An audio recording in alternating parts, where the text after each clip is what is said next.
Hey, welcome to The Explainer. Today, we're going to dive into a really fascinating ancient prophecy to unlock three powerful lessons that are surprisingly relevant for our lives today. Okay, so let's just jump right in. The prophet Zechariah paints this incredible picture of the future, a future where all nations, everyone, are united by celebrating one very specific ancient festival. And that just begs the question, right? Out of all the ancient rituals, all the laws, all the ceremonies, why does everything seem to boil down to this one feast? We're going to decode what it all means. So here's our game plan. We'll unpack this in 5 parts. First, we'll get some context on the prophecy itself, and then we're going to pull out 3 timeless lessons from it, all about remembering, recommitting, and finding holiness in our everyday lives.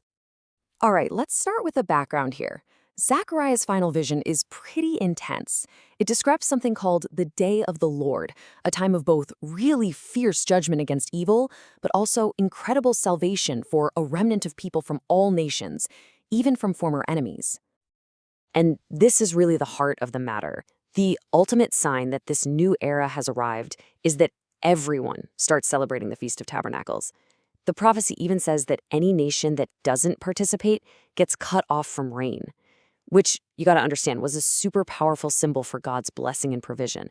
So this isn't just some optional ritual, it's the very channel for life. So what's the first big lesson this feast teaches us? Well, it all starts with something we're not very good at: deliberately pausing our busy lives.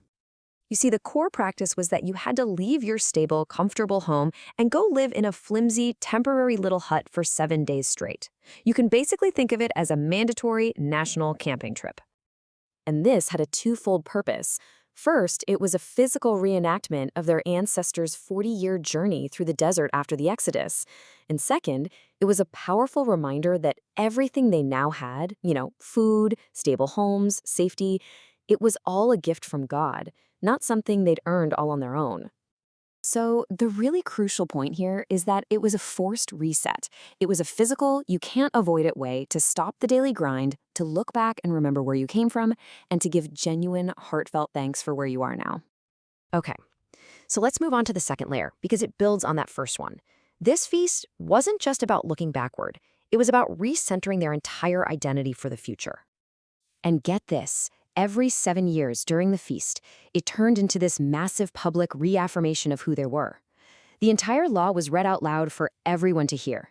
It was a national reset button, reminding them of their covenant with God and their core purpose, what Jesus later summed up as loving God and loving your neighbor. Now, what's really fascinating is the timing of all this. See, this feast wasn't just some random holiday. It was the grand finale of a 3-part spiritual journey that kicked off their civil new year. It started with a call to prepare, then moved to a solemn day of atonement for sin, and then it exploded into this week-long joyful celebration of grace and thanksgiving. It's a journey from repentance to restoration to just pure rejoicing. All right, this third lesson is maybe the most revolutionary one of all, and we find it in Zechariah's specific prophecies about what this future feast would actually look like. So Zechariah says something that would have sounded absolutely wild back then. He says the phrase, "holy to the Lord," which was so sacred it was only ever inscribed on the golden plate on the high priest's turban, would one day be written on something as common and everyday as the bells on a horse's harness. I mean, that is a radical idea. It means holiness is no longer locked up in a special building or confined to a certain day of the week or reserved for a special class of people. It's meant to break out and soak into every single part of daily life, from your Monday morning commute to your Thursday night dinner prep. Your laptop, your tools, your kitchen pots, they all become instruments of worship. The prophecy wraps up by saying there will no longer be any Canaanites in God's house.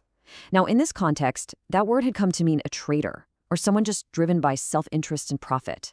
It's this powerful statement that in this new era, worship will finally be pure, completely free from selfish motives and corruption. So what on earth does this ancient festival mean for us, right here, right now?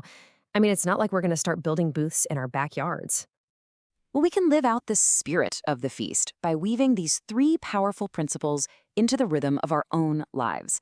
It's about pausing to be grateful, realigning ourselves with our core purpose, and seeing the sacred potential in our totally ordinary, everyday existence. And that kind of brings us to a final thought to chew on. If that sacred phrase, holy to the Lord, were to be inscribed on one of your most used everyday objects, what would it be? Your laptop? Your car keys? Your coffee mug? That's really the challenge and the beautiful invitation of the Feast of Tabernacles, to make every part of our lives a holy offering.